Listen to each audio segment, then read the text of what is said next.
Assalamualaikum warahmatullahi wabarakatuh. Sahabat sejuta kisah, semoga saja Anda masih selalu setia bersama kami, channel yang setiap hari selalu menyuguhkan cerita-cerita misteri yang menarik untuk Anda simak. Dan kesempatan kali ini kami akan berbagi sebuah kisah nyata misteri yang berjudul Mustika Rangda Gatel. Sejak gagal menikahi Elis, entah setan apa yang merasuki jiwaku. Mendadak aku dendam kesumat terhadap Elis dan bertekad untuk mempermalukannya. Di antar temanku, aku menjalankan laku tirakat di puncak bukit di kawasan Kabupaten Sumedang, Jawa Barat. Di puncak bukit itu, terdapat petilasan yang kurang begitu tersohor. Menurut temanku, jika bersungguh-sungguh akan berpeluang mendapatkan batu akik yang disebut Mustika Rangda Gatel. Mustika ini memiliki aura hitam sangat jahat. Perempuan manapun yang terkena magis Mustika Rangda Gatel niscaya menjadi binal, bahkan hipersek, serta gemar berburu lawan jenis. Sebelum niat jahatku aku lakukan, Elis keburu meninggal. Dia dan Aji tewas dalam insiden kecelakaan tunggal saat sedang boncengan motor menuju Cirebon. Mulanya aku berniat mengembalikan batu akik itu ke tempat asalnya, karena orang yang aku bidik sudah tidak ada. Tetapi seperti ada dorongan baru yang mendadak memenuhi ruang benakku. Tanpa alasan jelas, batu akik yang biasa dijadikan cincin itu pun tetap bertahan menghuni ruang dompetku. Pagi yang dingin, aku dan Slamet duduk di teras pos jaga sambil menikmati cairan kopi hitam. Seperti biasanya, Slamet begitu bangganya menceritakan petualangannya bersama pelacur semalam. Pria yang satu ini ibarat orang haus di tengah laut. Meski airnya asin, namun terus diminum hingga semakin memicu dahaga berkepanjangan. Sampai kapan Kang Slamet berpetualang bersama pelacur?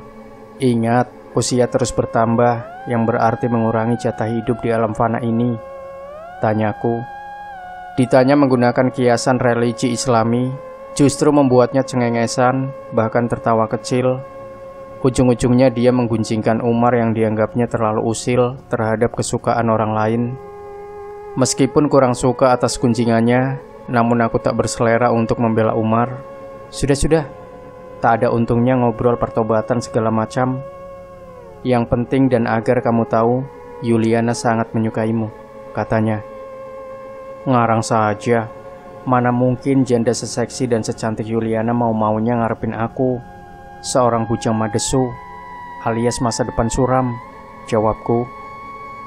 Buktinya, janda itu mau kamu suruh nyuci pakaianmu, Slamet ngotot.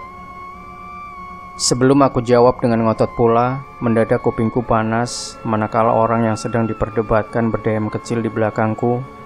Saat saling berhadapan, ada senyum kecil merebak di sudut bibir Yuliana manis sekali. Sambil menatap aneh, Yuliana menyorongkan celana panjang yang sudah dilipat sangat rapi. Celana panjang itu kemarin pagi aku taruh di dalam pasu cucian, lantaran ujungnya terendam lumpur. Maaf Kang Suryana, dompetnya ikut terendam, tapi sekarang sudah kering. Dalam dompet itu ada 5 lembar uang kertas 20 ribuan kan? Tutur Yuliana. Iya, terima kasih. Berapa mesti aku bayar upah nyucinya? Balasku. Ah, segitu saja pakai bayar. Nggak usah Kang, jawab Yuliana sekaligus pamit. Celana panjang yang sudah siap pakai itu pun langsung aku bawa ke kamar tidur. Seluruh uang kertas masih utuh, tapi duk, jantungku mendadak berpacu tak terkendali saat di bagian tengah dompet kulit tidak aku temukan batu akik mustika milikku. Spontanitas tudingan dialamatkan kepada Yuliana, tapi logika berkata, untuk apa nyuri batu akik? Sedangkan uang pun tidak dia sentuh. Mungkin saja batu mustika itu jatuh saat dicuci, lalu terbuang ke danau bersama ditumpahkannya sisa air cucian. Karena kurang dibutuhkan, saat itu juga aku melupakan hilangnya batu mustika dari dalam dompetku. Seminggu kemudian, ada keanehan pada perilaku Yuliana. Itu aku dengar dari cerita Yadi saat kami berdua berada di tengah danau menabur pakan ikan. Tak biasa-biasanya, malam itu Yuliana menerobos masuk kamar tidurku. Yadi memulai kisahnya. Diceritakan karena sudah mengantuk, Yadi kurang memperdulikan kehadiran adik iparnya. Namun beberapa menit berikutnya, Yuliana memeluknya dari belakang, hingga tak pelak membuatnya risih. Sekuat tenaga dia berontak, lantas duduk di pojok kasur. Dalam posisi duduk itulah, Yadi melihat adik iparnya dalam keadaan nyaris bugil. Hanya BH dan CD yang menutupi auratnya. Sambil menggerutu, Yuliana mengenakan kembali pakaiannya, lantas ngeloyor keluar dan hilang di kegelapan malam. Yang membuatku bingung, keesokan paginya saat aku tanya, Yuliana sama sekali tak ingat apa-apa. Bahkan penuh emosi menuduhku telah memfitnahnya. Ura Yadi. Cerita Yadi mulai memenuhi benakku. Sebagai pemuda lajang, sesungguhnya sangat berhasrat jika janda itu punya mau, biarpun usianya lebih tua 9 tahun dari usiaku. Akibat hayalan seputar gambaran Yuliana yang diceritakan Yadi, malamnya aku terserang insomnia, gangguan susah tidur. Agar udara dari luar leluasa masuk, daun pintu aku buka separuh. Dengan resiko nyamuk pun ikut pula masuk. Posisi rebahanku terus berubah. Saat posisiku menghadap ke ambang pintu, laksana disambar petir. Ternyata Yuliana sedang berdiri termangu menyandar kusen pintu. Akibat grogi, cukup lama aku membiarkannya berdiri di ambang pintu. Karena tak tega aku turun dari atas balai dan melangkah tersaruk-saruk ke arah Yuliana. Sudah dini hari, kenapa Mbak Yuliana masih di luar? Sapaku. Bolehkan aku masuk? Di luar anginnya kencang. Yuliana tak hiraukan sapaanku. Oh, boleh. Tapi jangan lama-lama. Ntar digrebek centeng loh. Jawabku coba bergurau seraya memberinya jalan. Yuliana melangkah melintasiku menuju balai. Tak sengaja aku menelan air liur saat menatap bodi serta bokong Yuliana bergoyang lembut saat mengayun langkah. Aku dan Yuliana pun duduk di atas balai sambil menjaga jarak. Sebenarnya Mbak Yuliana nyari siapa? Tanyaku setelah saling bungkam. Aku kesepian. Hasratku mulai tak terbendung sejak perceraian itu. Suara Yuliana mengharukan. Tapi mana mungkin? Aku tergagap. Tak sempat aku teruskan alibiku, sebab begitu cepatnya Yuliana memeluk sangat erat. Bibirnya begitu liar mencari-cari sasaran ke arah bibirku. Meski agak terpaksa, serbuan bibir ranum itu pun aku sambut. Merasa ada reaksi, Yuliana bergegas menutup daun pintu sekaligus menguncinya. Sambil berdiri di depan balai, jemarinya begitu cekatan melepas satu demi satu kancing baju kemeja berikut celana panjangnya. Dalam kondisi nyaris bugil, Yuliana melangkah bak Pragawati menuju ke atas balai berkasur tipis. Layaknya pendaki pemula, aku begitu patuh melakukan apapun yang dia minta untuk memuaskan organ intimnya.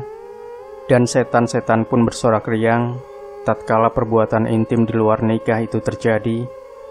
Gempuran janda seksi itu sulit untuk diimbangi. Benar-benar bak banteng mengamuk akibat dipermainkan matador. Semacam itulah aksi yang dilakukan Yuliana hingga membuatku terlelap penuh kelelahan. Bersama terbukanya kelopak mata, Yuliana tak aku temukan. Entah jam berapa dia kabur, yang pasti daun pintu dalam keadaan setengah terbuka. Atas peristiwa itu, besok siangnya aku ceritakan kepada Umar. Seusai mendengar ceritaku, Umar memejamkan sepasang kelopak matanya.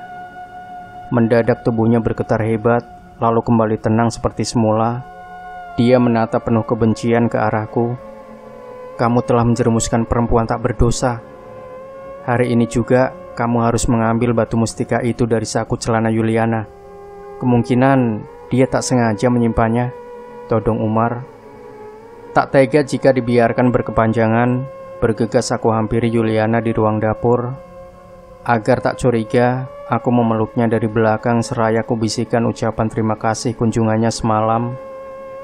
Laksana bensin disulut api, tanpa memperhitungkan situasi, Yuliana membalas pancinganku sepenuh birahi. Saat saling berangkulan itulah, tanganku bergerilya memeriksa ke seluruh saku celana jinnya. Pada saku kiri, batu mustika itu pun berhasil aku temukan dan langsung aku rampas. Sungguh menakjubkan saat batu itu berpindah tangan. Sekuat tenaga dia dorong tubuhku. Bukan hanya itu, Yuliana langsung mendampratku lantaran merasa telah menerima pelecehan seksual. Sebelum suasana berubah jadi ajang pertengkaran, Umar muncul seraya menjelaskan di hadapan Yuliana. Sesaat Yuliana merenung, lalu pecahlah tangis perempuan itu lantaran telah melakukan perbuatan zina yang sebelumnya berupaya dia hindari. Seperti saran Umar, batu mustika Rangdagatal itu aku lempar sejauh mungkin ke tengah danau. Harapannya tentu saja agar tidak mudah ditemukan orang, terutama karyawan jaring apung ini. Ya, aku berdoa dalam hati, semoga batu akik merah bata bercorak retak-retak itu terbenam ke dasar lumpur danau. Dengan begitu, tak akan ada lagi janda yang menjadi korban magis mustika Rangdagatal. Demikian sahabat sejuta kisah. Jangan lupa tinggalkan komentar Anda, like, share video ini, subscribe channel Sejuta Kisah, dan kembali nantikan cerita-cerita misteri terbaru dari kami setiap harinya. Sampai jumpa. Wassalamualaikum warahmatullahi wabarakatuh.